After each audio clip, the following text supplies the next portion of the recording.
అందరికీ నమస్కారం.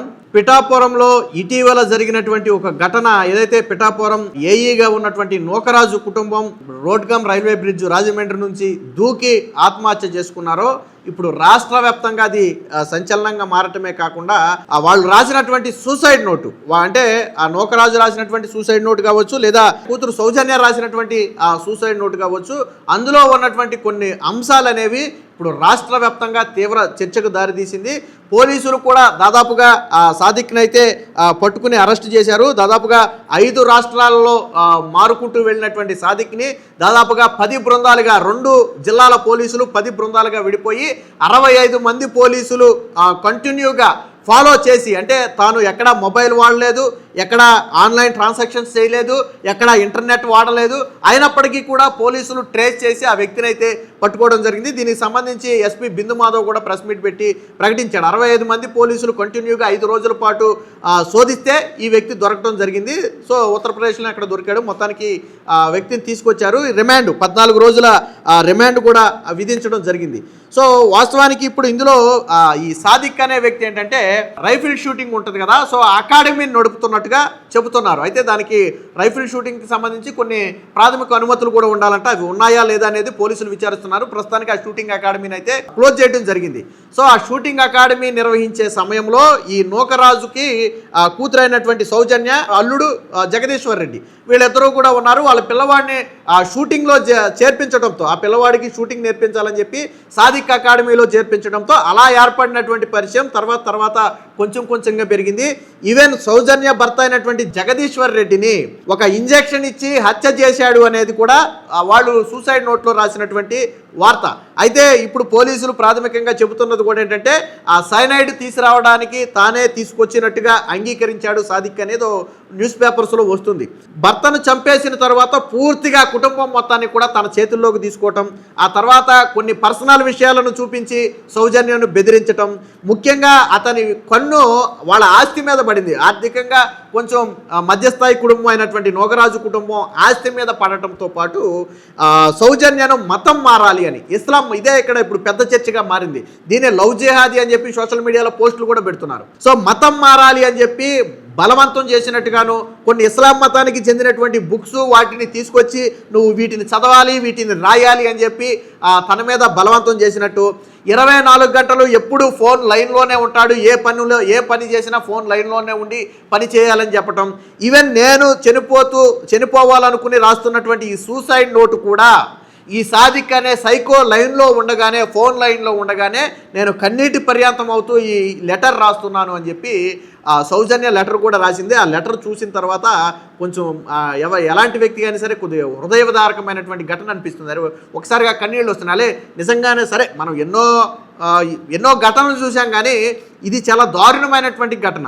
ఎంత వేధింపులంటే తనకు 10 ఏళ్ల 12 ఏళ్ల కుమారుడు కూడా ఉన్నాడు. యాక్చువల్లీ ఆ కుమారుడే బ్రతికాడు, మత్స్యకారులు కాపాడాడు, మిగతా ముగ్గురు కూడా చనిపోయారు. తన కుమారుడు కోసం అనేక సందర్భాల్లో చనిపోవాలి అనుకున్నప్పటికీ కూడా ఈ వేధింపులు తట్టుకోలేక తన కుమారు ఒంటరివాడు అయిపోతాడేమో, చనిపోతే తన కుమారుడిని ఏం చేస్తారనే ఒక భయంతో నేను చనిపోకుండా ఆగాను, కానీ ఇక తట్టుకునే శక్తి నాకు లేదు, నా వల్ల నా కుటుంబం కూడా అబాసుపాలు కావడానికి లేదు. ఎందుకంటే తనకు సంబంధించినటువంటి కొన్ని పర్సనల్ ఫోటోలు వీడియోలను చూపించి బ్లాక్మెయిల్ చేస్తున్నాడు అనేది తాను చెబుతున్నటువంటి మాట.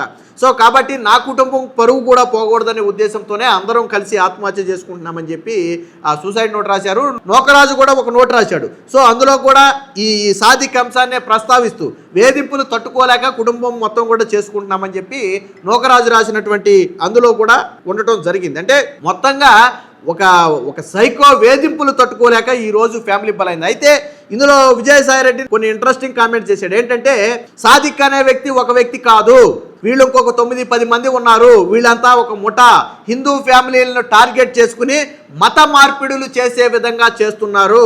సో ఇలాంటి వాళ్ళు ఉండటానికి వీలు లేదు, ఇలాంటి వాళ్ళకి కఠిన శిక్షలు పడాలని చెప్పి నిన్న విజయసాయిరెడ్డి కొన్ని తీవ్రమైనటువంటి కామెంట్స్ కూడా చేయడం జరిగింది. సో విజయసాయిరెడ్డి కామెంట్స్ తర్వాత మరొకసారి, ఎందుకంటే వాళ్ళ ఫ్యామిలీతో విజయసాయిరెడ్డి మాట్లాడిన తర్వాత తీసుకున్నటువంటి నిర్ణయం. దీనికి సంబంధించి ఈరోజు అంటే ఆ సూసైడ్ నోట్ మొత్తం చదవాలంటే దాదాపుగా 5-6 పేజీల దాకా ఉన్నట్టు. సూసైడ్ నోట్ కూడా చిన్నదేం కాదు, మొత్తం తన చరిత్ర మొత్తం, అంటే ఎలా బ్రతికిన ఫ్యామిలీ, తర్వాత ఎలాంటి పరిస్థితులు వచ్చాయి, తన భర్తను ఎలా చంపాడు, ఆస్తి కోసం చంపాడని తెలుసుకోవడం ఆలస్యమైంది. తర్వాత వీళ్ళ మొబైల్ ఫోన్స్ కావచ్చు, బ్యాంకు లాకర్స్ కావచ్చు, పత్రాలు కావచ్చు, అన్నీ కూడా సాదిక్ చేతిలోనే పెట్టుకున్నాడంట. మొత్తం కూడా సాదిక్ ఆధ్వర్యంలోనే ఉన్నాయి, తన కంట్రోల్లోనే ఉన్నాయంట. అంటే ఎంటైర్ ఫ్యామిలీ మొత్తం కూడా తన కంట్రోల్లోకి తెచ్చుకున్నాడు. వీళ్ళు ఎదిరించి బయటికి రాలేని పరిస్థితి. ఎందుకంటే సౌజన్యకి చెందినటువంటి కొన్ని ఫోటోలు, వీడియోలు తన దగ్గర ఉన్నాయి, వాటిని చూపించి బెదిరిస్తున్నాడు అనేది వీళ్ళు చెప్తున్నటువంటి మాట. నిన్న పోలీసులు చెప్పింది కూడా అదే. సో దాదాపుగా 3 ఏళ్ళు అయింది ఎవరు సౌజన్య భర్త చనిపోయి 3 ఏళ్ళు అవుతుంది. సో కేవలం ఇతని ఆస్తి కోసమే ముందు భర్త అడ్డు తొలగించుకుంటే తప్ప ఈ కుటుంబాన్ని లోపరుచుకోలేనని భావించి తన భర్తను చంపాడు అనేది సౌజన్య తన తర్వాత చెప్తున్నటువంటి మాట. నా జీవితానికి అండగా ఉంటానంటే నమ్మే కొన్ని ప్రైవేట్ విషయాల్లో బ్లాక్మెయిల్ చేశాడు, ఎదిరించిన ప్రతిసారి నన్ను తీవ్రంగా కొట్టేవాడు, తట్టుకోలేక చాలాసార్లు చచ్చిపోదామనుకున్నా, నా భర్తకు విషపూరిత కెమికల్ ఇచ్చి చంపేశాడు, అతను చనిపోయాక నాపై కంట్రోల్ తీసుకున్నాడు, ఆస్తులు, లాకర్ తాళాలు అన్నీ లాగేసుకున్నాడు, మతం మారాలని ప్రతి నిత్యం నాపై ఒత్తిడి తెచ్చాడు. సౌజన్య సూసైడ్ నోట్లో సంచలన విషయాలు అని చెప్పి వార్త అయితే రావడం జరిగింది. అంటే ఆ కుటుంబం తీవ్ర స్థాయిలో ప్రత్యక్ష నరకం అనుభవించిన తరువాతే ఈ రోజు మృతి చెందడం జరిగింది. ఇప్పుడు ప్రధానంగా వస్తున్నటువంటి ఆరోపణ ఏంటంటే మతం మారాలని ఏదైతే ఒత్తిడి తెచ్చాడు. సో ఇప్పుడు దీని మీద తీవ్ర స్థాయిలో చర్చ నడుస్తుంది. అలాగే ఇంకా ఎవరైనా బాధిత కుటుంబాలు ఉన్నాయా, బయటికి రాలేని బాధిత కుటుంబాలు ఎవరైనా ఉన్నారా, ఇలాంటి వేధింపులు ఇంకా ఏ కుటుంబం మీద అయినా ఉన్నాయా అనే కోణంలో పోలీసులు కూడా విచారిస్తున్నారు. ఈ సూసైడ్ నోట్ ప్రకారం ఏంటంటే దీని కొన్ని ఇస్లాం మతానికి చెందినటువంటి పుస్తకాలను తీసుకొచ్చి చదవమని ఒత్తిడి చేసినట్టుగాను, అలాగే మరి కొన్ని పుస్తకాలు తీసుకొచ్చి ఆ ఇస్లాం మతానికి చెందినటువంటి ఏదో కొన్ని రాయాలని చెప్పినట్టుగాను తన మీద తీవ్ర స్థాయిలో ఒత్తిడి తెచ్చాడు అనేది ఈరోజు అందులో సూసైడ్ నోట్లో రాసినటువంటి మాట. సో దీనికి సంబంధించి పోలీసులు విచారణ చేస్తున్నారు, ఆ కోణంలో కూడా విచారిస్తున్నారు.